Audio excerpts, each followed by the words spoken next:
Сайн байцгаана уу үзэгчдээ Тэнгэрийн цэг мэдээлэл хөтөлбөрийн 5 гарагийн дугаарыг та бүхэндээ танилцуулъя.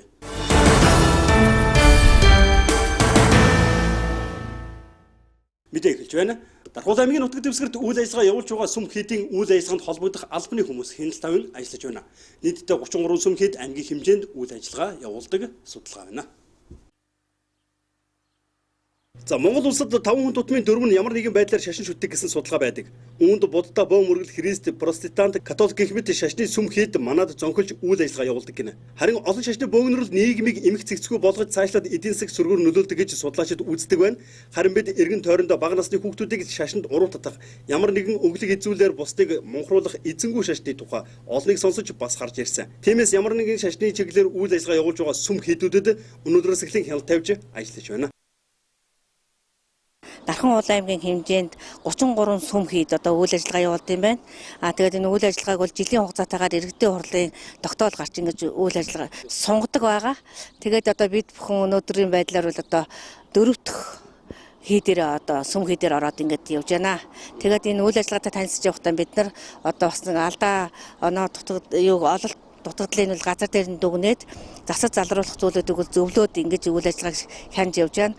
Тэгээд бас шаардлага хангаагүй Монгол улсын хэмжээнд мөрдөж байгаа хууль тогтоомжийг биелүүлээгүй юм үйл ажиллагаад зөвшөөрлийг бол төтгөлзүүлэх юм бас санал тавих юм юутай явж байна. Үйл ажиллагаа одоо гажих гэдэг юм уу, тийм зүйлүүд Дархуул аймагт ажиглагддаг юм болов уу? Одоогоор бидний одоо үзэж байгаа газруудаар бол тийм юу ажиглагдаг байна.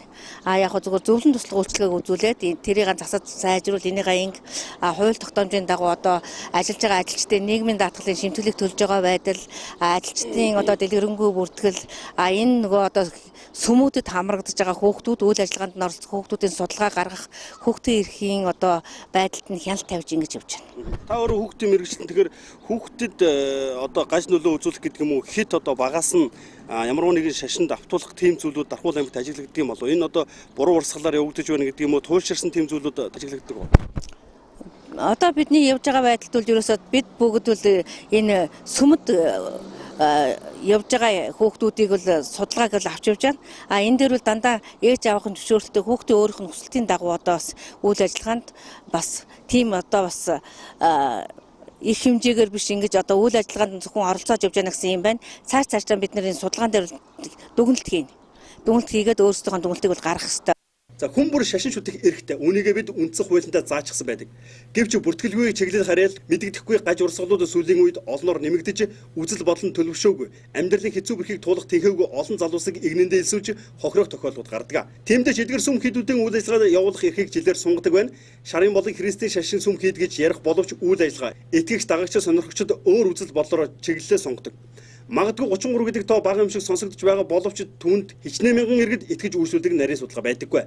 Энэхүү шалгалт нь хоёр бүрэлдэхүүнд хуваагдсан ажиллаж байгаа бөгөөд аймгийн онцгой байдлын газар, эрүүл мэндийн нийгмийн даатгалын хилтэс цагдаагийн газар, хүүхэд гэр бүл, залуучуудын хөгжлийн газар, иргэдийн хурлын төлөөлөгч гэсэн хамтарсан багийнхан хяналт тавин ажиллаж байна. Хяналт шалгалтын нэгдсэн дүн хараахан гарах болоогүй байгаа. Нэгдсэн дүнгээр алдаа оноо стандарт мөрдсөн эсэх талаар дэлгэрэнгүй мэдээллийг хийх юм байна.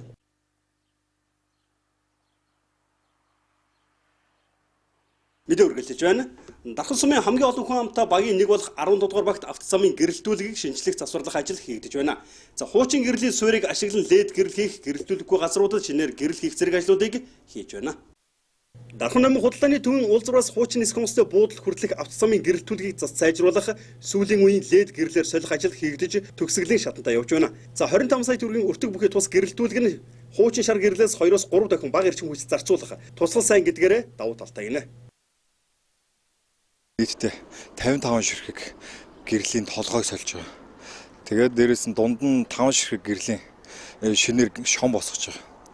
Энэ гэрлүүд нь өөрсдөө 150 ваттын хүчин чадалтай тийм гэрлүүд байгаа. Шинээр босгосон шонгууд нь бол 12 метрийн өндөртэй шонгууд байгаа.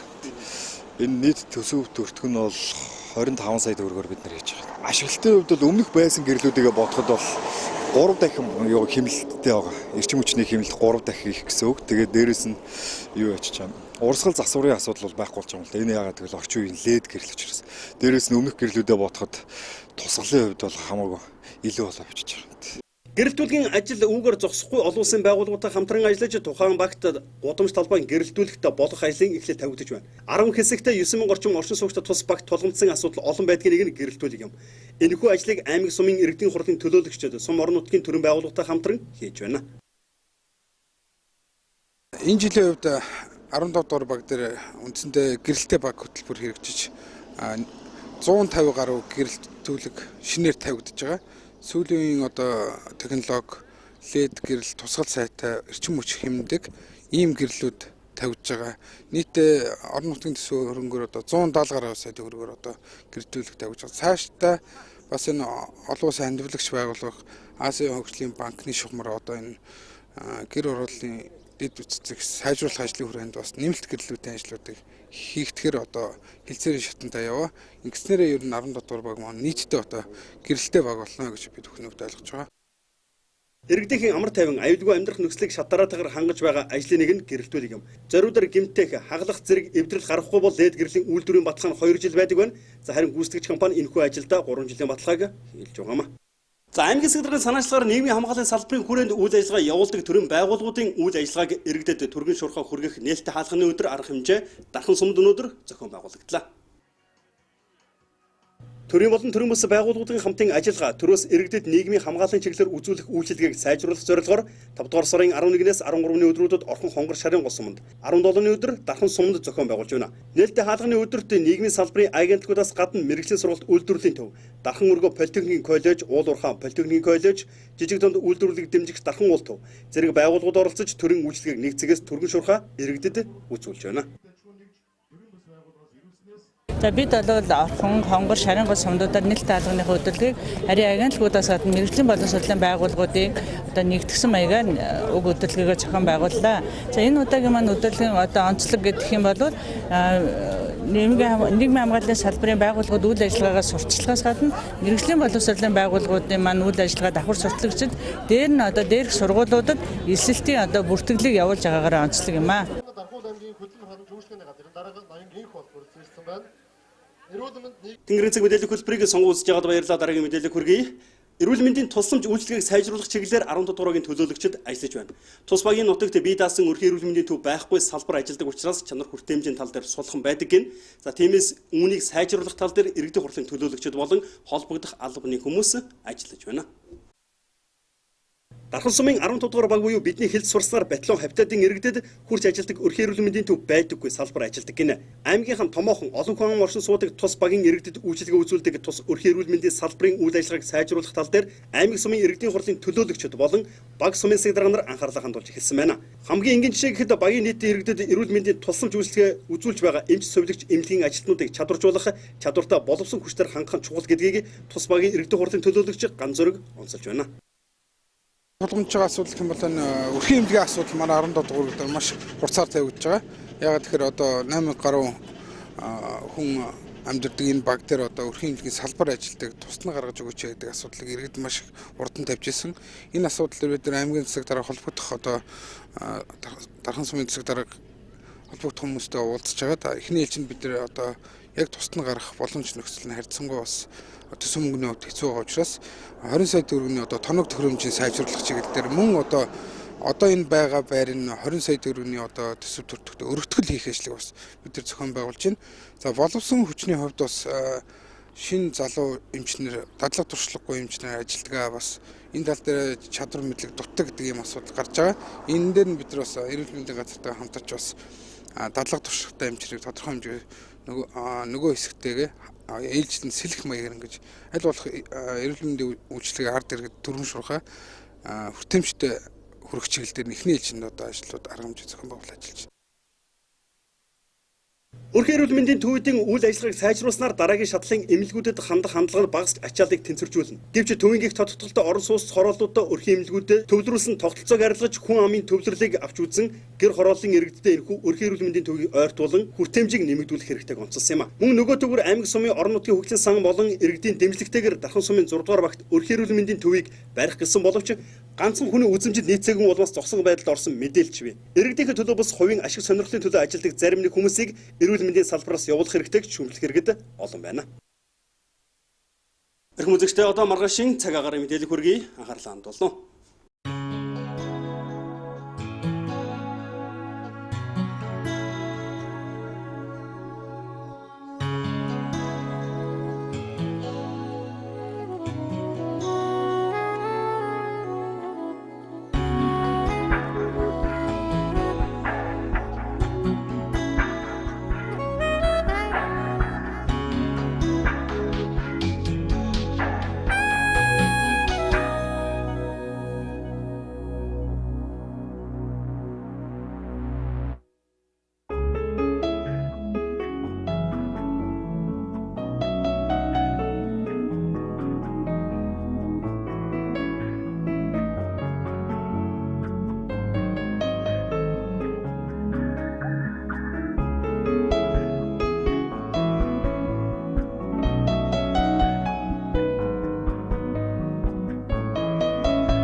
Тэнгэрийн цаг мэдээлэл хөтөлбөрийн өнөөдрийн дугаар та хамт байсан үзэгч та бүхэндээ баярлалаа. Пүрэв гарагч шинэ мэдээлэлээр уулзлаа. Баяртай үзэгчтэй.